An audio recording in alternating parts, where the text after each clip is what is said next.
All right, we're just hitting the trail. It's around 9. It took us a while to hitch out of town since we hitched from an unusual spot. There just wasn't a lot of people going out the mountain there. But there was a very awesome couple that squeezed us in. They didn't have a lot of room, so they made room for us, so it was really awesome. Maybe they can find this video. Thank you so much if you do. Their son is hiking, so they picked us up, which was amazing, brought us here. As you can see, it is a winter wonderland out here. The snow definitely stayed on the ground, but just a few inches, like maybe 2 inches at most. The trail itself is pretty clear. It's all fresh snow, so no problems with grip, no ice, nothing like that. So not very concerned by it. Goal is to do at least 16 miles today to set us up at around mile 266, which is kind of the area where you normally hitch into Big Bear, and that's where some of our friends are starting off tomorrow who didn't come off early, so we're all going to kind of be in the same spot again. I don't want to get too far ahead of them. Here's that zoo, well, not zoo, but place for animals for movies, except for I think it's for sale, and there are no animals there anymore, which makes me happy because they're small.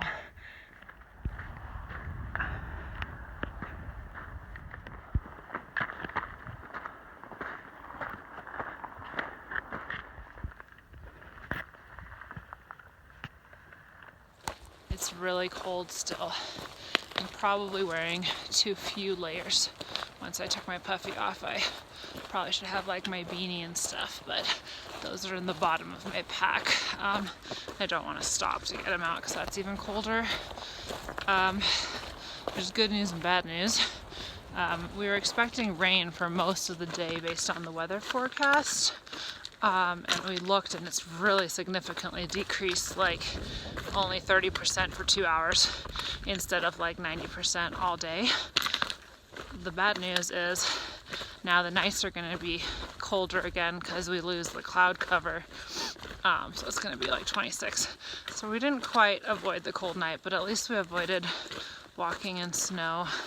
And I did pick up some hand warmers in town, which I will definitely be using tonight. I picked up 2 packs, so two sets of 2. And I was going to do one night and one the next, but maybe I'll use all 4 tonight and then just assume that I'm low enough tomorrow that it'll be a lot warmer.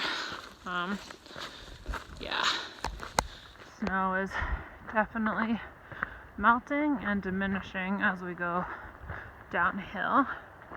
Still there, but much less. The moniker, it's easier to stay warm than to get warm, is definitely true. I was pretty warm earlier. I've been hiking with my puffy, and I took my puffy off, and I stayed warm.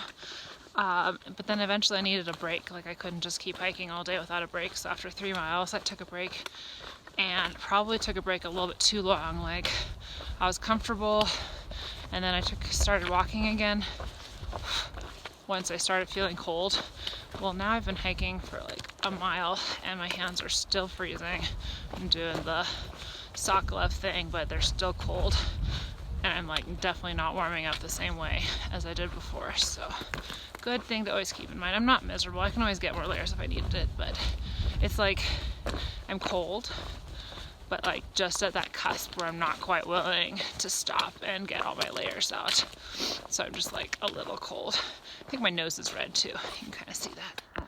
I'm in a huge bog right now, trying to keep my feet as clean as possible.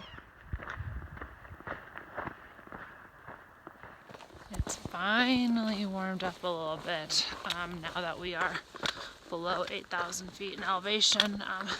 Still not warm, mind you. I just dropped my drinking bowl, but warm enough. So I just finished my lunch break. I've hiked 9 miles so far. I think we might try to push to 18 miles today.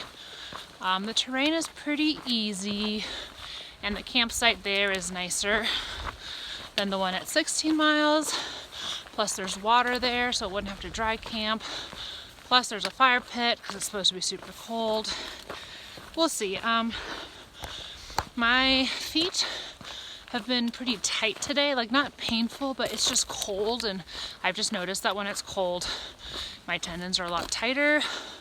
So I'm a little worried about it, but there's a campsite after 16 miles, so I can always just stay there if I have to. It's always funny, so we just had a lunch break and some hikers rolled in who are like casually pulling 26 miles to town, and I'm always like, well, I'm not there yet or ever, maybe, and they're just like super casual about it, like it's really easy for them, but oh well, we're not all the same. Got a cool view into Big Bear right here. That's the 2 lakes and the houses pretty far away. It kind of looks like a summer camp or something, because it looks like, I don't know, not big enough to be Big Bear because it's still far away, but it's a cool little view. Getting a bit windy out here. Rain is forecast for the next 2 hours, but I'm hoping we don't get too much of it. Right there is a small patch that looks like it could be raining, but it doesn't look too bad. So there's this science kids camp that is around. We keep running into little groups with their leaders, and one of them gave us a Hershey's bar, so they're the awesome group. But anyways, they're just all over, and I've like hiked like 5 miles, and still every mile or 2 I see a group of these kids, so they're kind of all over the mountain. Makes it very nerve-wracking when I have to pee. I'm just like, oh no, is there a group of kids around the corner? So I've been holding it, and hopefully I'll get away pretty soon. But it's funny, they're a bunch of 5th graders, and they're like, every time we walk by, they're like, you can do it! Like, they're super encouraging and cute. Makes me miss my kids. Although, it's like 18 kids for one counselor, like one adult with all those kids. That's a lot for outdoors. Like, it's one thing if you're in a controlled classroom environment with that many kids, but like, outdoors is an uncontrolled environment, so props to those guys. It's amazing how the trail looks so different constantly. Like this, I don't even know what kind of ecosystem this is. I mean, I'm sure desert-ish, but it's very different from anything we've seen so far. It's officially started sprinkling. However, it looks like they're just nimbostratus clouds. So I think it's not going to rain very hard, and probably just be a few showers here or there. Not too concerned. And the nice thing is, I know it's only supposed to be for 1 or 2 hours, which gives lots of time to dry anything out if I needed to. And I'll be able to set up my tent when it's dry, so not concerned. Something is draining the heck out of my battery, even though it is on battery saving mode. And I don't like it. I'm down to like 30%, and I mean, I'm using it for videos and gut hooks, but nothing really crazy. So, I mean, it's fine. It just seems like when I get to longer stretches of like 8 to 10 days, I might start getting into trouble as far as battery usage with my battery bank, whatever it's called, power bank. So yeah, I don't know if there's a specific app that's draining the heck out of it, or if it's my phone, or what the problem is. This is beautiful. I love when you can see for miles.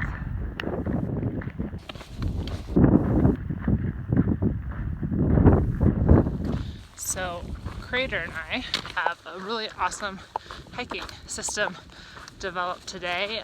The two of us from our, I guess, trail family hiking group are kind of alone today because a bunch of the people decided to take an extra 0 to avoid the bad weather that ended up not really happening on trail, but you live and you learn. And they didn't really care about doing those 16 miles that we had skipped, so, or not skipped, but we had hitched forward early. So where we joined at mile 250, a bunch of them are starting tomorrow at mile 266. So they're gonna be about where we end up camping. We're gonna be like 2 miles ahead. And then the New Zealand group, they were leaving like 2 or 3 hours after us. They're late sleepers. And so we probably wouldn't see them during the day. But both Crater and I don't like hiking alone all day long without seeing anybody. It's not even something we really talked about, but we just kind of, without talking, have developed this perfect system where, so he's a faster hiker than me by quite a lot. So I'll just hike, and eventually I see him sit somewhere, and that's our break spot. And then I always leave the break early and then hike for a while, and then eventually he passes me, and then we rinse repeat. Eventually I see him sitting there, take another break. So it works perfect, because if he would leave from the break before me, I probably just wouldn't see him all day. He would not see me all day until the campsite. So it's a really awesome system. And yeah. Okay, just kidding. This is Big Bear Lake. Whatever that other lake was not it. Well, I just passed the campsite. That is our last campsite option before the 18-mile day. So therefore, it's gonna be an 18-mile day. My feet are hurting, but I think it's more general pain, like cushioning wise, and I have new shoes and new insoles waiting for me in Wrightwood. So I think we're doing okay overall. They do hurt though. But definitely I think I can make 18 miles, and in half a mile is the road that you normally hitch into Big Bear with. And we ate breakfast at a place in town, and the owner was there, and he mentioned that he stocks Trail Magic there.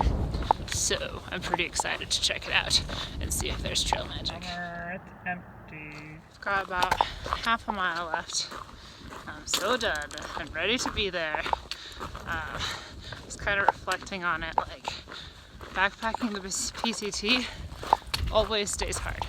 It does not get easier, because if the terrain is easy, or your feet get stronger, or your legs get stronger, you just do more miles, and then it's the same hard all the time. Oh dang, we are getting into a serious burn area here.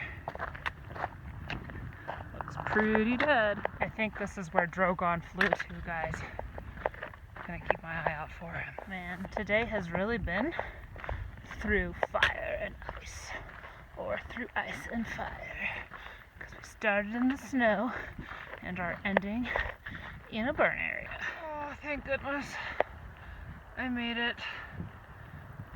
I think, wait, down here? Not here yet. Gotta keep going. Thank goodness someone crossed out that arrow and showed me where to go. I think it is down this way. Right, got a spot. It's supposed to be really cold tonight, but I'm hoping these trees and bushes will keep it a little bit warmer. This is my luxury item. And it, oops, it's hard to do with one hand, there we go, blows up my thermarest for me. It weighs only 2 ounces with battery, and it lasted me 24 days, plus having a friend use it as well to blow up their pad before the battery started kind of dying. Totally worth the 2 ounces, since there are other like blow up stuff sacks that weigh the same amount, and I get lightheaded when I try to blow this thing up by myself. So I highly recommend for a luxury item. It's awesome. It does take a bit, but that's okay, because I'm not doing it.